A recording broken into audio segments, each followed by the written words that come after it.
नमस्कार। नमस्कार। आज मैं रासो साहित्य परंपरा के अंतर्गत पृथ्वीराज रासो की प्रामाणिकता के संदर्भ में अपने विचारों को व्यक्त करना चाहूंगी। पृथ्वीराज रासो की प्रामाणिकता को लेकर के हमारे विद्वानों के बीच मतभेद बना हुआ है। पृथ्वीराज रासो की प्रामाणिकता के संदर्भ में विद्वानों के 3 मत बने हुए हैं। पहला मत उस ग्रंथ को प्रामाणिक मानता है, दूसरा मत उस ग्रंथ को अप्रामाणिक मानता है और तीसरा मत उस ग्रंथ को अर्ध प्रमाणिक मानता है।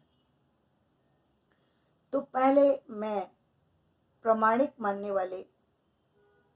विद्वानों के विषय में बात करूंगी और उन प्रामाणिक मानने वाले विद्वानों के अंतर्गत डॉक्टर श्याम सुंदर दास, मोहनलाल विष्णुलाल पांड्या, मिश्र बंधु और कर्नल टाड आदि विद्वान आते हैं। अर्ध प्रमाणिक मानने वाले विद्वानों के अंतर्गत मुनिजन विजय, डॉक्टर सुनीति चाटुर्जा, आचार्य हजारी प्रसाद द्विवेदी और डॉक्टर नामवर सिंह जी आते हैं। इसी के साथ अप्रामाणिक मानने वाले आचार्यों के मत के अंतर्गत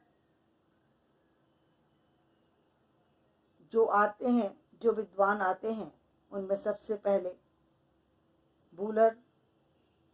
दूसरे आचार्य रामचंद्र शुक्ल, कविराज श्यामल दीन तथा हीराचंद ओझा जी आते हैं। इस ग्रंथ की अप्रामाणिकता का प्रारंभ कब हुआ? इस ग्रंथ की अप्रामाणिकता का प्रारंभ उस समय हुआ जब नागरिक प्रचारणी सभा ने इस ग्रंथ को प्रकाशित करने की योजना बनाई। डॉक्टर बूलर ने इस ग्रंथ की प्रकाशन को रोकने की कोशिश की और उन्होंने जिस कृति को आधार बना करके इस ग्रंथ को रोकने की कोशिश की, इस ग्रंथ के प्रकाशन को रोकने की कोशिश की, उसका सबसे बड़ा प्रमाण उन्होंने जो दिया वो 1650 में प्राप्त पृथ्वीराज विजय नामक एक पुस्तक है, जिसको आधार बना करके उन्होंने इस ग्रंथ की प्रामाणिकता पर अपना संदेह प्रदर्शित किया। इस प्रदर्शन में मुझे डॉक्टर बूलर से, डॉक्टर श्यामल दीन से या हीराचंद ओझा जी से कोई विशेष आशा की उम्मीद नहीं थी, लेकिन आचार्य रामचंद्र शुक्ल जी ने इस प्रामाणिकता को कैसे अप्रामाणिक मान लिया, इस बात में मुझे जो है दुख है कि आचार्य रामचंद्र शुक्ल जी ने इसकी प्रामाणिकता पर ध्यान क्यों नहीं दिया। आचार्य रामचंद्र शुक्ल जी की बात को मैंने इसलिए महत्वपूर्ण ढंग से कहा है क्योंकि इतिहास के संदर्भ में जब हम बात करते हैं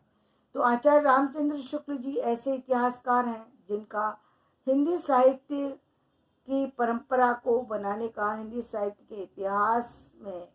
अपनी गतिविधियों को रखने का, अपने विचारों को व्यक्त करने का, अपने हिंदी इतिहास परंपरा को प्रस्तुत करने का एक महत्वपूर्ण योगदान है। और आचार्य रामचंद्र शुक्ल जी की बात को हमारे सभी विद्वान, सभी आचार्य, सभी जो है साहित्यकार, सभी शिक्षाविद इस बात को स्वीकार करते हैं। जो आचार्य रामचंद्र शुक्ल जी, क्योंकि उनकी बातें ऑथेंटिक होती हैं, इसलिए ऑथेंटिक बातों पर सबसे ज़्यादा जो है महत्व दिया जाता है। वो इतिहासकार है, वो कोई सामान्य व्यक्ति नहीं है जिन्होंने अपने विचार में कुछ भी कह दिया और हम उसको इग्नोर कर दें। आचार्य रामचंद्र शुक्ल जी ने इतनी बड़ी बात को ध्यान नहीं दिया, उन्होंने उसको अप्रामाणिक मान लिया। डॉक्टर बूलर ने कहा कि पृथ्वीराज विजय जो है वो अप्रामाणिक है क्योंकि पृथ्वीराज रासो अप्रामाणिक है क्योंकि जो उसके बहुत सारे ऐतिहासिक प्रमाण मिलते हैं वो अप्रामाणिक मिलते हैं। लेकिन मैं यहाँ पर आचार्य रामचंद्र शुक्ल जी से ही, हालांकि वो है नहीं, लेकिन मेरा उनसे ये मतभेद है कि आचार्य रामचंद्र शुक्ल जी ने सबसे पहले उसकी प्रामाणिकता की मुख्य बातों पर ध्यान क्यों नहीं दिया। पहली प्रामाणिकता होती है इतिहास, और इतिहास में हम जब जाकर के देखते हैं तो पृथ्वीराज और गौरी का संदर्भ भी आता है,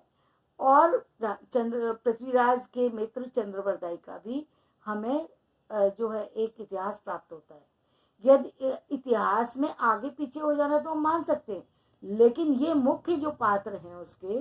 जो मुख्य चीजें हैं, ये एक महत्वपूर्ण चीज थी जिस पर ध्यान देने की आवश्यकता थी, जिस पर ध्यान नहीं दिया गया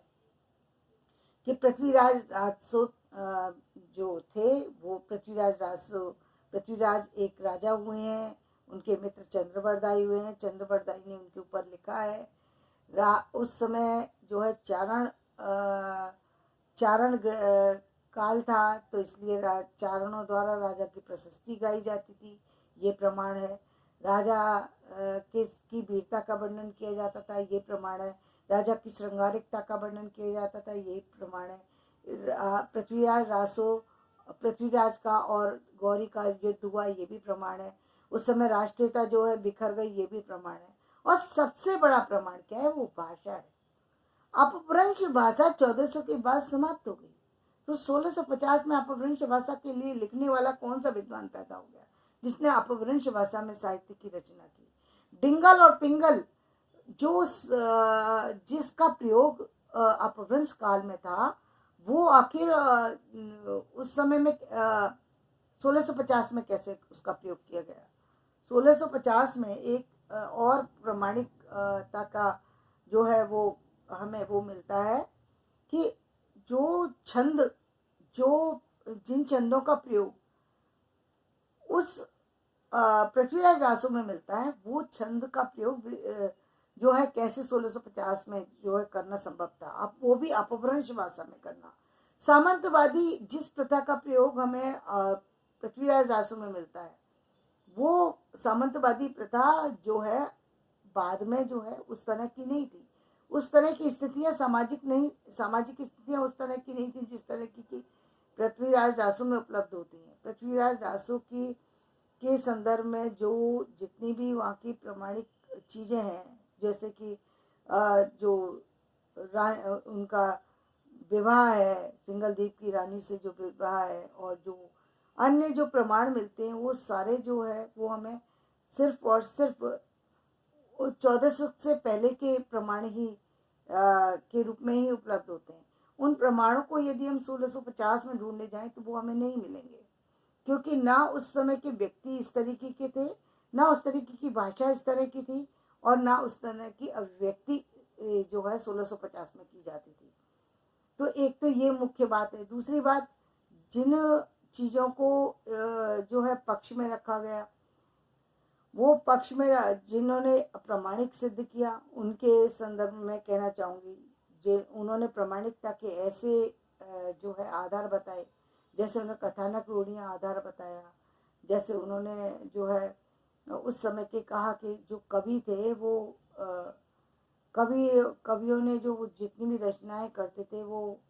शुकी के संवाद के द्वारा किया करते थे। तो ये कुछ ऐसी छोटी छोटी चीज़ें हैं जिनसे मैं सहमत नहीं हूँ, क्योंकि ये प्रामाणिकता को सिद्ध नहीं करते, बल्कि उस ग्रंथ में विवाद पैदा करते हैं। जबकि सत्य ये है कि पृथ्वीराज रासो एक प्रामाणिक ग्रंथ है, और कवि जो है होना ये चाहिए कि एक कवि हो या लेखक हो, जब भी इतिहास संबंधी चीज़ों के बारे में अपना जो साहित्य प्रस्तुत करे, तो वो इतिहास की जानकारी प्राप्त करे और उसके बाद प्रस्तुत करे। लेकिन ऐसा होता नहीं है। जितने कवि हैं वो इतिहास के बारे में जानकारी रखते हुए ये अनिवार्य नहीं है,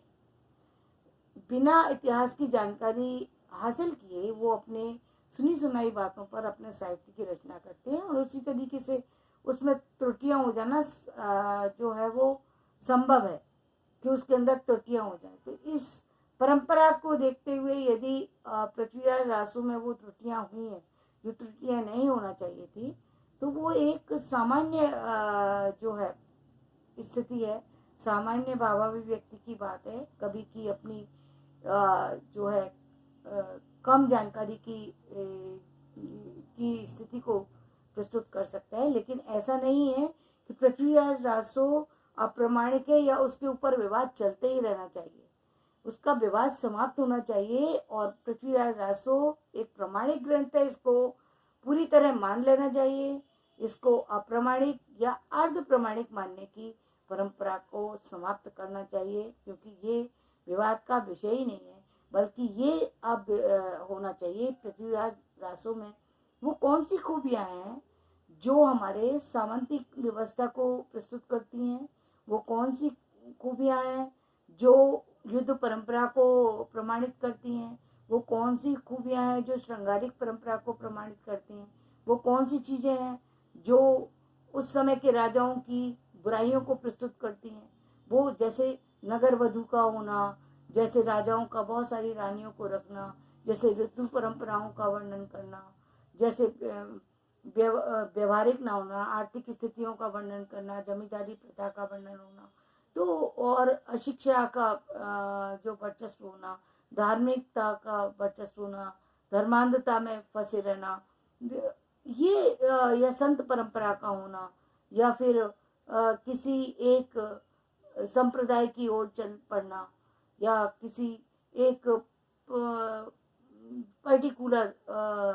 परिपाटी से बंधा होना, और जो ग्रामीण सभ्यता से